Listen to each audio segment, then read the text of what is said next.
Welcome to Narasimha postal exams. నేను మీ నరసింహ. ఈరోజు మనం ఈ వీడియో జీడిఎస్కి ఉండేటువంటి ఎమర్జెన్సీ లీవ్ గురించి తెలుసుకుందాం. దీని గురించి కంప్లీట్ గైడ్ అండ్ పాలసీస్ తెలుసుకుందాం. ఓకే, స్టార్ట్ చేద్దాం. What is emergency leave? A special short term leave provision for all government doc sevaks GDS to handle sudden personal or family emergencies. ఇది ఎప్పుడు వాడుకోవచ్చు అంటే ఏదైనా సడన్గా వచ్చినటువంటి పర్సనల్ ఎమర్జెన్సీ కానీ ఫ్యామిలీస్కి సంబంధించిన ఎమర్జెన్సీకి కానీ వాడుకోవచ్చు. సపరేట్ కేటగిరీ అన్నమాట. Separate category from paid leave and other leave types. Paid leave ఎల్డబ్ల్యూల కన్నా ఇది వేరే సపరేట్ అనమాట. దానికి దీనికి సంబంధం లేదు. ఇది ఎప్పుడు స్టార్ట్ అయిందంటే January 2, 2019. ఎవరెవరు వాడుకోవచ్చు అంటే బీబీఎంలు, ఏబీపీఎంలు మరియు డాక్ సేవకులందరూ కూడా వాడుకోవచ్చు. దీని లిమిట్ వచ్చి 5 days పర్ క్యాలెండర్ ఇయర్. అంటే జనవరి నుంచి డిసెంబర్ వరకు ఒక క్యాలెండర్ ఇయర్ తీసుకుంటే దాంట్లో ఫైవ్ లీవ్స్ అనేది ఎమర్జెన్సీ లీవ్స్ అనేది వస్తాయన్నమాట. ఎట్ వన్ టైం ఒకసారి మనం మ్యాక్సిమం 2 days వాడుకోవచ్చు. ఈ ఎమర్జెన్సీ లీవ్ 2 రోజులు మించకుండా 1 రోజు కానీ 2 రోజులు కానీ వాడుకోవచ్చు. ఎలిజిబిలిటీ ఎవరు చూద్దాం. When can you avail emergency leave? Personal or family emergencies. ఎప్పుడు వాడుకోవచ్చు అంటే పర్సనల్ కానీ ఫ్యామిలీ ఎమర్జెన్సీలు ఏమైనా ఉంటే, అంటే సడన్ ఇల్నెస్ ఆర్ యాక్సిడెంటల్, ఎవరికైనా ఏదన్నా అయినా ఇంట్లో, urgent family matters requiring immediate attention, any other అన్ఫోర్చునేట్ urgent requirement అనమాట.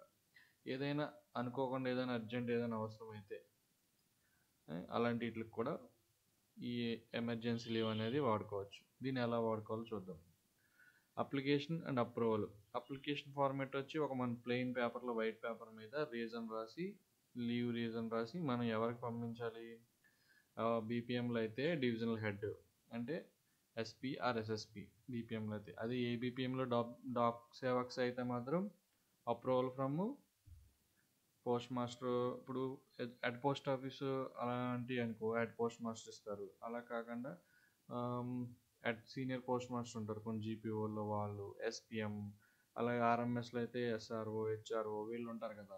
అలా సబ్ డివిజన్లో అయితే ఏఎస్పీ వాళ్ళు ఇస్తారనమాట. Prior sanction must be formal approval before after taking leave. First మనం ఓరల్గా చెప్పి ఓకే మీరు వెళ్ళండి అని వాళ్ళ అధికారులు చెప్తే మనం వెళ్ళిపోయినా ఖచ్చితంగా దీనికి అప్రూవల్ అనేది ఉండాలి. ఓకే లీవ్ శాంక్షన్ చేసామని అప్రూవల్ మాత్రం ఖచ్చితంగా ఉండాలి, తీసుకునే ముందైనా తర్వాత అయినా. ఓకే, దీనివల్ల ఫైనాన్షియల్ బెనిఫిట్స్ ఏంటంటే మనకి పెయిడ్ లీవ్ వాడుకున్నట్టే. ఎల్డబ్ల్యూలకి అయితే మనకు శాలరీ కట్ అయిపోద్ది. TRCA అడ్మిషబుల్. Travel, dearness, relief allowance is paid during emergency leave period. మనకి ఏదన్నా ఎమర్జెన్సీ పీరియడ్లో ఎమర్జెన్సీ లీవ్ వాడుకుంటే మన జీతం మనకు వస్తుంది. అలాగే same paid leave. Emergency leave is paid leave category. Full salary applicable. Emergency leave అనేది మనకి ఫుల్ శాలరీ అనేది వస్తుంది, same as paid leave. Paid leave లాగే వస్తుంది.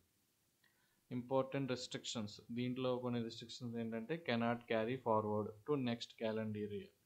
అంటే ఇవి ఏ సంవత్సరం ఆ సంవత్సరమే 5 లీవ్స్ వాడుకోవాలి. నెక్స్ట్ ఇయర్ ఈ సంవత్సరం వాడుకోకపోతే నెక్స్ట్ ఇయర్కి అవి క్యారీ ఫార్వర్డ్ అవ్వవు. Cannot be encashed. ఒకవేళ మనం లీవ్లన్నీ దాచుకుని లాస్ట్లో మాకు ఇన్ని లీవ్లు ఉన్నాయి దానికి క్యాష్ కావాలంటే ఇవ్వరు, ఎన్కాష్మెంట్ అవ్వనమాట.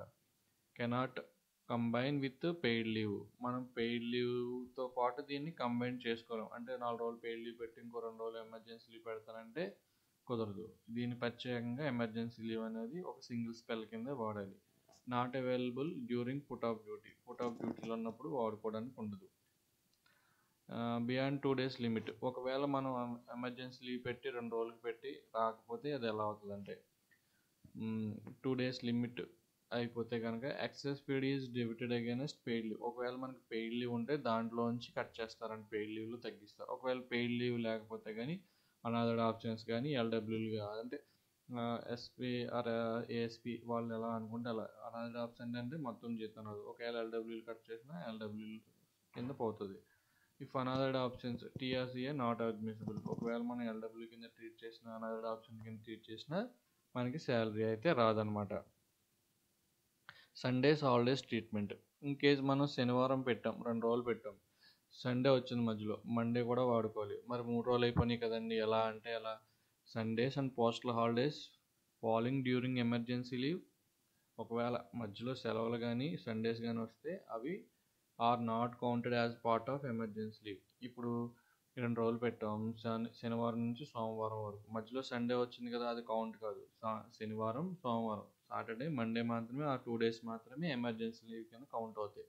సండే మనకి శాలరీ మామూలుగానే వచ్చేస్తుంది. Can be prefixed or suffixed to the leave period. అంటే ముందు కానీ వెనక్కి కానీ మనం ఏదైనా లీవ్ ఉంటే దాని కింద కూడా వాడుకోవచ్చు అనమాట. ఓకేనా ఫ్రెండ్స్? సబ్స్టిట్యూట్ అరేంజ్మెంట్స్ ఎలా ఉంటుందో చూద్దాం. ఓకే, మనకి లీవ్ ఇచ్చారు, మా ప్లేస్లో ఎవరు పని చేస్తారంటే, actually emergency leave generally no substitute arrangement. దీనికి సబ్స్టిట్యూట్ అరేంజ్మెంట్ ఉండదు, ఎందుకంటే బీపీఎం మరి ఏబీపీఎం ఇద్దరు ఉంటారు కాబట్టి వాళ్ళు కాంబినేషన్ అరేంజ్మెంట్ చేసుకోవాలి. Duties manage by combination arrangement. ఒకవేళ అంటే ఏఎస్పీ ఆర్ ఎస్ఎస్పీ చెప్తారు ఎలా చేయాలి ఏంటనేది. ఇద్దరున్నా కాడ ఒకరికొకరు అడ్జస్ట్ చేసుకోవాలి. ఒకవేళ సింగిల్ హ్యాండెడ్ బ్రాంచ్ ఆఫీస్ ఉంటే మాత్రం అప్పుడు సబ్స్టిట్యూట్గా ఇస్తారు. ఎలా యాజ్ పర్ గైడ్ లైన్స్ ఉంటుంది కదా, సబ్స్టిట్యూట్ గైడ్ లైన్స్, దాని ప్రకారం ఎక్సెప్షన్ ఉంటుంది single handed branch post office. దీని గురించి చూస్తే quick response summary 5 days year, ఒకసారి మాత్రం 2 days వాడుకోవచ్చు. దీని స్టేటస్ ఏంటంటే పెయిడ్ లీవ్. ఓకే, మనకి పెయిడ్ లీవ్కి ఎలా డబ్బులు వస్తాయో దీనికి కూడా వస్తాయి. క్యారీ ఫార్వర్డ్ ఉందా అంటే లేదు. Okay friends, thank you. ఇది మనకి ఈ జీడిఎస్ ఎమర్జెన్సీ లీవ్ గురించి ఈ వీడియోలో తెలుసుకున్నాం. నా వీడియో కనుక నచ్చితే సబ్స్క్రైబ్ చేయండి, లైక్ చేయండి. Thank you friends. నెక్స్ట్ వీడియోలో మళ్ళీ కలుద్దాం.